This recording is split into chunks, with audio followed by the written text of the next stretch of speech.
بسم الله الرحمن الرحيم. الحمد لله رب العالمين، والصلاة والسلام على رسول الله صلى الله عليه وسلم وعلى آله وأصحابه ومن تبعهم بإحسان إلى يوم الدين. أما بعد. Ndugu yangu, ahlan wa sahlan wa marhaban bik. Tumo ndani ya masiku matukufu, masiku ambayo yana fadhila kubwa mbele ya Allah subhanahu wa ta'ala, yana malipo makubwa kwa wale ambao watakaotenda mema, lakini pia na kinyume chake yana malipo makubwa mabaya kwa wale watakaofanya mabaya. Ndugu yangu, Allah subhanahu wa ta'ala yeye ndiye mfanyaji wa kila kitu, na yeye huchagua anachokitaka. Katika kuchagua kwake amemchagua Mtume Muhammad sallallahu alaihi wasallam. Mtume akawa ni imamu rusul, akawa ndio imamu wa mitume wote. Ameichagua yaumul jumaa. Yaumu hii ya Ijumaa ikawa ni sayyidul ayyam, ikawa ndio bwana wa masiku mengine yote. Tunatambua wazi kwamba Ijumaa ni siku ambayo ina fadhila kubwa mbele ya Allah subhanahu wa ta'ala ukilinganisha na masiku mengine. Katika ufanyaji wake Allah subhanahu wa ta'ala na uchaguzi wake, ameachagua masiku 10 ya mwezi huu wa Dhulhijja, kwa maana haya masiku ya mwanzo yakawa ni masiku ambayo ni afdalu ayyami, ni masiku yaliyokuwa bora zaidi kuliko masiku mengine. Katika hadithi ambayo imepokewa na Ibn Abbas radhiyallahu anhu, qala Rasulullah sallallahu alayhi wasallam, ma min ayamin al-amalu salihu fiha ahabbu ila Allah min hadhihi al-ayyam. Qalu ya Rasulullah, wala al-jihadu fi sabilillah? Qala wala al-jihadu fi sabilillah illa rajulun kharaja binafsihi wa malihi falam yarji'u min dhalika shay'un. Anasimulia Ibn Abbas ya kwamba amesema Mtume sallallahu alayhi wasallam, ma min ayamin, hakuna masiku katika haya masiku ya dunia, hakuna masiku ambayo matendo mema yanapendeza sana mbele ya Mwenyezi Mungu Subhanahu wa Ta'ala kuliko masiku haya tulionayo, kwa maana haya masiku 10 ya mwanzoni ya mwezi huu wa Dhulhijja. Masahaba ridwanullahi ta'ala alayhim ajma'in wakamuuliza Mtume sallallahu alayhi wasallama kwa mshangao, wakasema, wala aljihadu fi sabilillahi ya Rasulullah, masiku hayo amali zinazofanywa ndani yake zinapendeza zaidi kuliko hata jihadi, kuliko kupigania katika dini ya Allah. Akasema Mtume sallallahu alaihi wasallam, wala aljihadu fi sabilillah, kuliko hata jihadi fi sabilillah, illa rajulun, isipokuwa mtu ambaye kharaja, atakuwa ametoka mtu huyu kwenda katika dini ya Allah, kwa maana kwenda kupigania jihadi, akatoka binafsihi, akatoka yeye mwenyewe, wa malihi, na mali yake, akatoka yeye na mali yake. Baada ya kwenda kupigana akauawa, na mali yake nayo ikawa imepotea huko, kwa maana falam yarji' min dhalika shay'un, ikawa hakuna chochote kilichorudi. Ya maana huyu basi atakuwa ana malipo yake ni makubwa zaidi kuliko matendo yanayofanywa ndani ya haya masiku 10 ya mwezi wa Dhulhijja, kwa maana haya masiku ya mwanzoni. Ndugu yangu, hapa tunaona Mtume sallallahu alaihi wasallam namna anavyoelezea haya masiku. Mtume anasema hakuna masiku ambayo matendo mema yanapendeza. Matendo mema tunajua anwaa Yapo ya aina nyingi, matendo mema ambayo tunayafanya katika miezi mingine ya kawaida, lakini hayo matendo mema hayo kama utayafanya tena ndani ya masiku haya 10 ya mwanzo ya mwezi wa Dhulhijja, basi matendo haya yanapendeza sana mbele ya Mwenyezi Mungu Subhanahu wa Ta'ala. Lakini Bwana Mtume sallallahu alaihi wasallam alipoyazungumzia haya matendo, kule kupendeza kwake, maswahaba walipatwa na mshangao, kwa sababu wakitambua kwamba kuna amali, kuna tendo lililokuwa bora zaidi, nalo ni tendo la jihadi.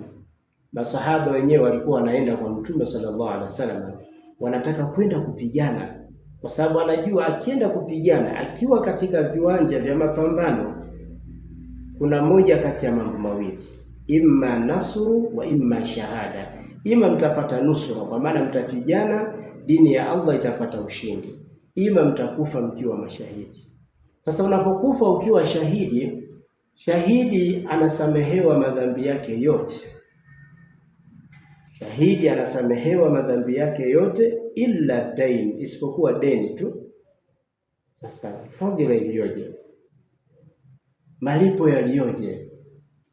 Kwa hiyo maswahaba walivyotambua kwamba jihadi ina malipo makubwa, na hasa huyu shahidi, ndio maana wakamwambia Mtume, wala aljihadu fi sabilillah, kwa maana hata jihadi kuliko kupigania katika dini ya Allah. Mtume anasema wala aljihadu fi sabilillah, hata jihadi, hata kupigania katika dini ya Allah, bado matendo haya mema yatakayofanywa ndani ya haya masiku 10 yanapendeza sana mbele ya Allah Subhanahu wa Ta'ala. Isipokuwa yule mtu ambaye katoka na mali yake, yakatoka yeye mwenyewe, akaenda kupambana, akapigana, akauawa na mali yake isirudi chochote, basi huyu ndo atakuwa ana malipo makubwa zaidi, yani kwa maana mali yake itakuwa inapendeza zaidi mbele ya Allah kuliko hata haya masiku 10 ya mwezi huu wa Dhulhijja. Ndugu yangu, katika haya masiku 10 ya mwezi huu wa Dhulhijja ndio masiku ambayo Mwenyezi Mungu Subhanahu wa Ta'ala ameyapia katika Qur'ani pale aliposema, a'udhu billahi minash shaitani rajim, wal fajr wa layalin 'ashr, na apa kwa wakati wa alfajr, na ninaapa kwa masiku 10. Mwapaji ni Allah Subhanahu wa Ta'ala, na Allah hawezi kuapia kitu isipokuwa hicho anachokiapia kina utukufu, kina sharaf. Hivyo aliyekuwa mtukufu anaapia katika kile kilichokuwa kitukufu. Kuyaapia haya masiku 10 inaonyesha dhahiri kwamba masiku haya yana nafasi kubwa, yanapendeza sana mbele ya Allah Subhanahu wa Ta'ala. Ndugu yangu, katika haya masiku 10 ya mwezi huu, matendo al-a'malu tudha'afu, matendo huzidishwa, yani kwa maana katika malipo yake, malipo utakayoyapata ndani ya haya masiku 10 sio sawa na malipo utakayoyapata nje ya haya masiku 10. Masiku 10 haya yamekusanya ummahatul ibadat, ibada zote za msingi zimekusanywa ndani ya haya masiku 10.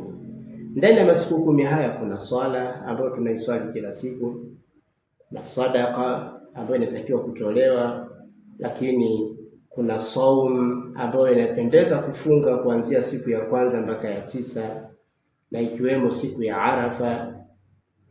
Siku ya Arafa ambayo Mtume sallallahu alaihi wasallam alipoulizwa akasema, nataraji kwa kufunga siku ya Arafa nasamehewa au husamehewa mfungaji madhambi ambayo ameyafanya mwaka uliopita na mwaka unaokuja. Malipo yaliyoje hayo! Lakini pia ndani ya haya masiku 10 kuna amali ya hija ambayo yote haya ni katika mambo ya msingi, kwa maana ibada zilizokuwa muhimu kwa Mungu. Sasa ibada hizi zote hazikukusanywa katika masiku yoyote yale isipokuwa katika haya masiku 10 ya mwezi huu wa Dhulhijja. Ndugu yangu, inapendeza sana tujisogeze kwa Allah Subhanahu wa Ta'ala ndani ya haya masiku 10. Kwanza kabisa tujisogeze bidhikrillahi Ta'ala, kwa kumtaja Allah Subhanahu wa Ta'ala. wadhkurullaha fi ayami ma'lumat, mtajeni Allah katika masiku maalum. Kwa hiyo haya masiku maalum tumtaje sana Allah subhanahu wa ta'ala. Mahujaji wanapokuwa katika viwanja vya Maka wanamuitikia Mola wao, labbaik Allahumma labbaik. Mimi na wewe ambao hatupo kule tunatakiwa sisi kumtaja Allah subhanahu wa ta'ala, Allahu akbar, Allahu akbar, walillahi alhamd. Tumtaji wa kuleta hizi takbira kwa wingi. Lakini pia dhikri iliyokuwa bora zaidi, qiraatul Qur'ani, tusome Qur'ani. Tuhakikishe kila siku inayopita ayataini, 3 ayati, suwar, tusome aya 2, aya 3, zaidi sura, zaidi ya sura. Almuhimu tuzidishe kwa kusoma Qur'ani ndani ya masiku haya, kwa sababu usomaji wake una malipo makubwa mbele ya Allah subhanahu wa ta'ala. Ndani haya masiku 10, ndugu yangu, tukithirishe tauba, kumuomba toba Allah subhanahu wa ta'ala. Watubu ila Allahi jamia, tubuyeni kwa Allah subhanahu wa ta'ala nyote. Ndani ya haya masiku tuzidishe kumuomba msamaha Allah subhanahu wa ta'ala, kwa sababu kama ilivyokuwa yanapendeza haya masiku, basi hata kama tutamuomba msamaha Mwenyezi Mungu ndani ya masiku haya, tunataraji Mwenyezi Mungu atatupokea, Mwenyezi Mungu atatufutia makosa yetu ndani ya haya masiku. Tusikithirishe kutoa sadaka ndani ya haya masiku. Tutoe sadaka kwa wingi. Ukiweza kusimama usiku, simama usiku kwa ajili ya qiyamul laili. Lakini pia kwa yule anayeweza kufunga, basi tufunge kuanzia siku ya kwanza mpaka siku ya 9. Ukishindwa basi funga hata baadhi ya masiku. Ukishindwa basi siku ya Arafa isikupite. Ndugu yangu, hizi ni nafasi, ni chansi ambazo Mwenyezi Mungu ametupatia mimi na wewe, bado tupo. Kuna wenzetu walitamani warejeshwe kidogo basi waje wayafanye, lakini hawakupewa tena fursa hiyo. Kwa hiyo mimi na wewe, madamu tumeipata hii fursa, basi tuitumie vizuri katika haya masiku machache. Tunamuomba Allah subhanahu wa ta'ala atufanyie wepesi tuweze kutekeleza yale yaliyomo ndani ya masiku haya. Wabillahi tawfiq. Wassalamu alaikum wa rahmatullahi wa barakatuh, wa jazakumullahu khairan.